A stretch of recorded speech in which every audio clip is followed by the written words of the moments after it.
Attention aux faux prophètes, nous annonce Jésus, Matthieu 7, 15, 20. Attention à ne voir les faux prophètes que chez les autres. Il s'en cache un en chacun de nous.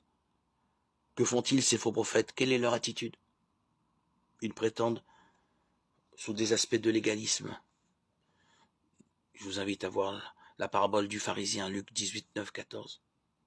Qu'ils détiennent les clés du royaume. Leur vertu, croit-il, leur assure le salut. Dieu ne peut qu'être satisfait d'eux. Ils se font brebis, Matthieu 7, 15, par leur prétendue impeccabilité.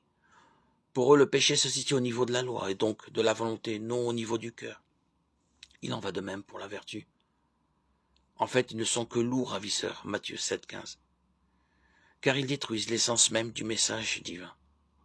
Voilà à quoi nous aboutissons lorsque nous confions en notre propre force, et c'est fréquent, lorsque nous nous satisfaisons des sécurités. Pour ces faux prophètes, Jésus nous parle d'une récompense, ou plutôt d'un salaire, Matthieu 6, 2, 5.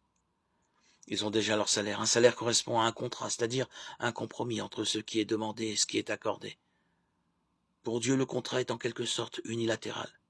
Il ne discute pas. Il donne ce qui est demandé. Qu'ont-ils demandé, ces faux prophètes, ces hypocrites? À être vus, Matthieu 6, 5.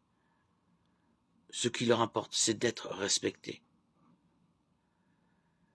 N'est-ce pas là le désir inavoué que tout homme caresse, peu ou prou, paraître un homme bien en étouffant au maximum les remords causés par les péchés cachés?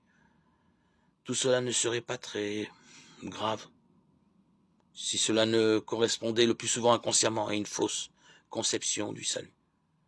L'erreur plus ou moins volontaire sur notre propre personne correspond à une erreur plus ou moins consciente sur le salut. C'est en quoi l'Évangile entend nous secouer, nous sortir d'un rêve éveillé. Aussi Jésus répond-il à cette demande de manière particulièrement directe et brutale. Ils ont déjà leur salaire. Ils ont demandé à être vus, ils sont vus. Il est peu de paroles aussi dures que celle-là dans l'Évangile. C'est que l'erreur du faux prophète est une erreur sur le royaume eschatologique. Ce n'est pas seulement un vice de forme, mais un vice de fond dont il faut sortir l'intéressé.